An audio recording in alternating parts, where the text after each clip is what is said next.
creates and manages the so-called money supply, the Federal Reserve System. Why is this? One can never watch enough television.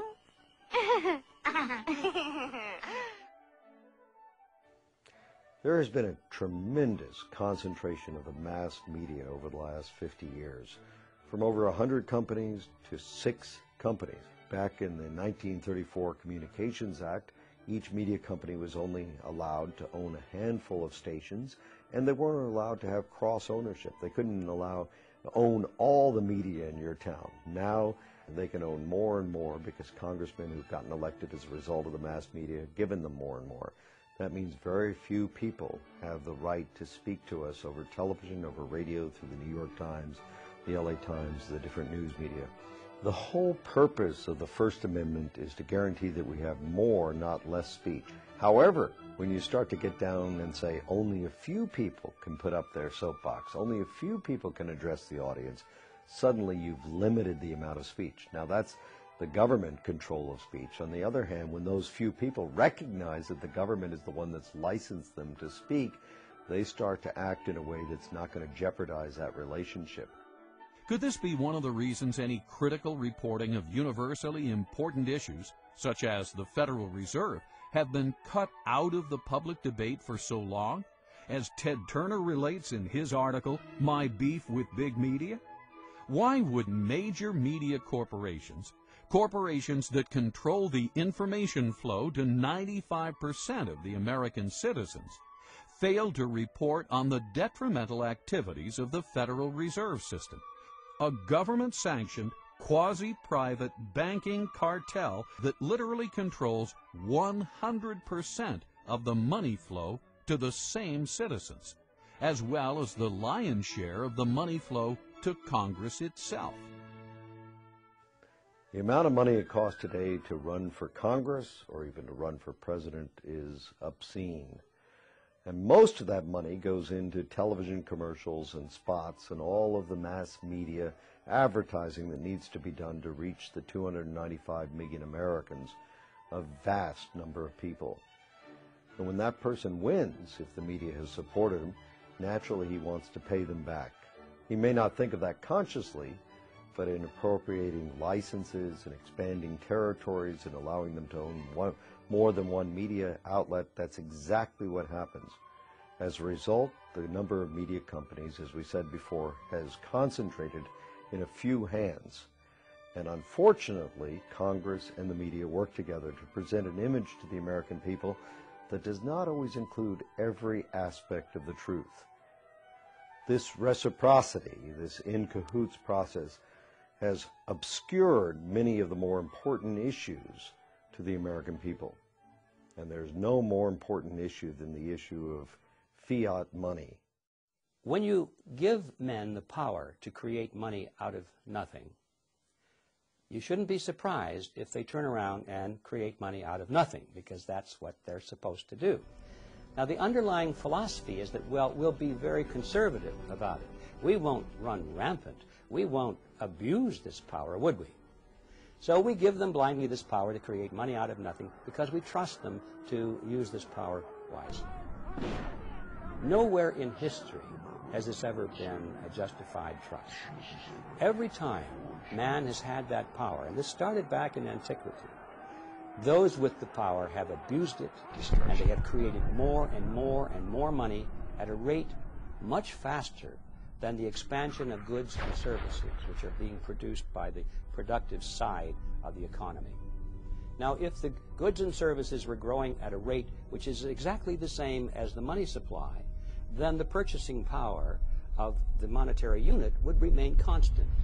In ancient Rome, if you had a 1-ounce gold coin, that would be the cost of a nice toga, a handcrafted belt, and a pair of sandals. Today, thousands of years later, if you have a 1-ounce gold coin and you convert that into Federal Reserve notes, you can walk into a store and buy a nice suit, a handcrafted belt, and a pair of shoes. The real price of those items, and all items for that matter, throughout history, does not change when measured in terms of something of intrinsic value, such as gold or silver, because those things take human effort to produce as well as the belt, the toga, and the sandals. Both of them take human effort to produce, and that's why they maintain value with each other. But once you break that away, and you give men the power to expand the money supply without that discipline, they're going to expand the money supply faster than the increase in goods and services. And then you're going to have this difference in purchasing power. We call it inflation. Well, it's always politically popular to impose financial burdens on somebody else. It tends to be politically difficult to impose financial burdens on someone who's living alongside of you, because they tend to have votes and they tend to have representatives who will take their position. It's fairly easy to impose a financial burden on the future, because the future generation tends not to have any votes or representation at all in the present.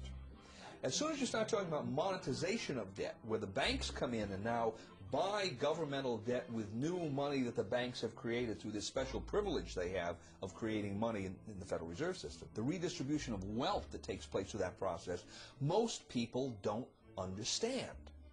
It happens through depreciation of currency, and the depreciation of currency usually leads to increases in prices, which the average person calls inflation.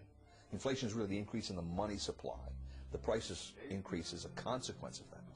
But the average person doesn't understand how this happens, and he's going to blame gold speculators in Switzerland. He's going to blame greedy unions. He's going to blame price gouging. He's going to blame everybody but Congress and the banking system.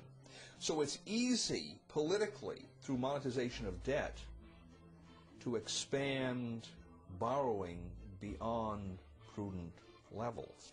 Now, why is that tyrannous? Well, at a certain level, it's tyrannous. The definition of tyranny is the exercise of a power that no one should be allowed to exercise. Okay? And it's tyrannous because no one should be allowed to exercise a power that puts burdens on people that are not allowed an opportunity to be heard, an opportunity to vote, an opportunity to have some kind of a say. Right? Granted, to some extent, you're going to have to do that in the nature of government as long as you have borrowing, but beyond a certain point, it becomes tyrannous. And it's beyond that point that the present system allows our political structure to move too easily. How much, take for instance, how much has the purchasing power of Federal Reserve notes lost since World War II? About 90%. You think that hasn't had some consequence in terms of redistribution of wealth, in terms of the way the economy has developed? Of course it has. The average person doesn't see it. He can't follow the lines of cause and effect. But it's there, and his life is quite a bit different from what it would have been if that hadn't occurred. Purchasing power, monetization of debt, inflation. What do we mean by all these terms? Terms we may have heard many times, but still fail to connect the dots. Are you confused? If so, you're not alone. Inflation, I think, is a bad word, because really we think of inflation as rising prices. But in reality, what's happening, prices are not going up. It's that the value of the dollar or the monetary unit is going down. That's what's really happening if we understand the process. And it's a tax, therefore. Our lost purchasing power, what we have to pay more for a bag of groceries today than we did 5 years ago, comes out of our pocket, comes out of our earning capacity. That is value which we should have. But it's been taken from us through a process that we call inflation, but in reality it's a hidden tax. Inflation is the result of being able to create money out of nothing, and that is the power we have given to the Federal Reserve System. Therefore, we can say that the Federal Reserve System is the agency of a hidden tax called inflation. Since the early 1900s, almost no one talks about the country's banking system anymore. What happened? There was a shooting, then there was nothing. Yet our money, like water, is one of the most important commodities we have. More than that, the quality of our money affects the productivity of every man, woman, and company in America. As time goes on, people figure out better ways of doing things, better ways of making products, cheaper and